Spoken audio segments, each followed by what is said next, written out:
Hello friends, welcome back to my channel.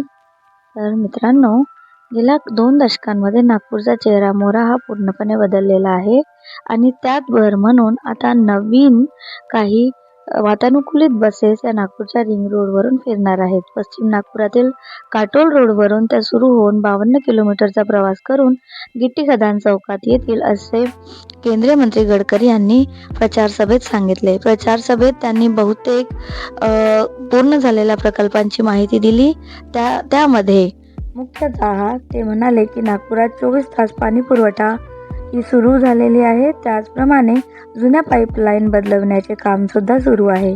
गेल्या 20 वर्षातील सुधारणांमुळे आज नागपुरात पाण्याची समस्या नाही. नागपुरातील रस्ते छान झाले आहेत आणि पुढच्या 50 वर्षापर्यंत रस्त्यांना काहीही होणार नाही.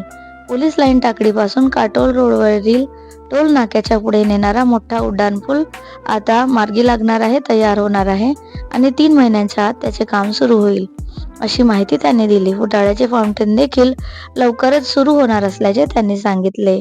तर मित्रांनो, अशीच नागपूरची भरभरून प्रगती हो आणि या निवडणुकीमध्ये आपण कोणाला मत देत आहे ते कृपया कमेंटमध्ये नक्की सांगा.